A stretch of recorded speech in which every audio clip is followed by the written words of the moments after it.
नमस्कार दोस्तों, मारवाड़ी जुगाड़ चैनल में आपका एक बार फिर स्वागत है।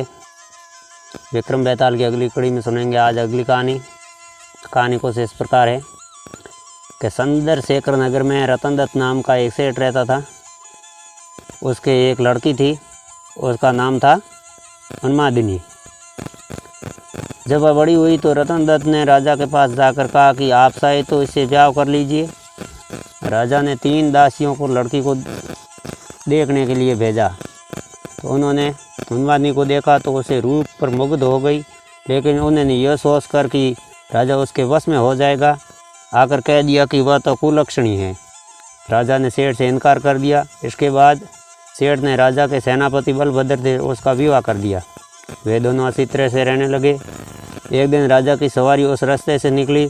उस समय उन्मादिनी अपने कोठे पर खड़ी थी। राजा की उस पर निगाह पड़ी तो वह उस पर मोहित हो गया। उसने पता लगाया, मालूम हुआ कि वह सेठ की लड़की है। राजा ने सोचा कि हो न हो जिन दासियों को मैंने देखने के भेजा था उन्होंने सड़ किया है। राजा ने उन्हें बुलाया तो उन्होंने सारी बात सच कह दी। इतने में सेनापति वहाँ आ गया। उसे राजा की बेचैनी मालूम हुई। उसने कहा कि स्वामी, उन्मादिनी को आप ले लीजिए। राजा ने गुस्सा होकर कहा, क्या मैं अधर्मी हूँ जो पराई स्त्री को ले लूँ? राजा को इतनी व्याकुलता हुई कि वह कुछ दिन में ही मर गया। सेनापति ने अपने गुरु को सब हाल सुनाकर पूछा कि अब मैं क्या करूँ? गुरु ने कहा, सेवक का धर्म है कि स्वामी के लिए जान दे दे। राजा की सीता तैयार हुई।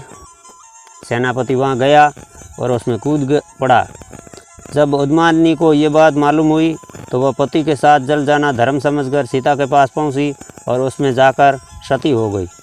इतना कहकर बेताल ने पूछा कि हे राजन, बताओ सेनापति और राजा में कौन अधिक साहसी था? राजा ने कहा, राजा अधिक साहसी था, क्योंकि उसने राजधर्म पर दृढ़ रहने के लिए उन्मादिनी को उसके पति के कहने पर भी स्वीकार नहीं किया और अपने प्राणों को त्याग दिया। सेनापति कुलीन सेवक था। अपने स्वामी की भलाई में उसका प्राण देना आश्चर्य की बात नहीं। असली काम तो राजा ने किया कि प्राण छोड़कर भी राजधर्म नहीं छोड़ा। राजा का यह उत्तर सुनकर बेताल फिर उसी पेड़ पर जा लटका। राजा पुणे पकड़ कर लाया। तब उसने ये कहानी सुनाई। तो अगली कहानी अगले भाग में सुनेंगे। और जब तक आप मेरे चैनल पर नए हैं तो चैनल की सदस्यता लेकर घंटे का बटन दबा दीजिए, तो आने वाले वीडियो की नोटिफिकेशन आपको सबसे पहले पहुंचेगी। तब तक के लिए राम राम, खमा गणी, जय श्री कृष्णा।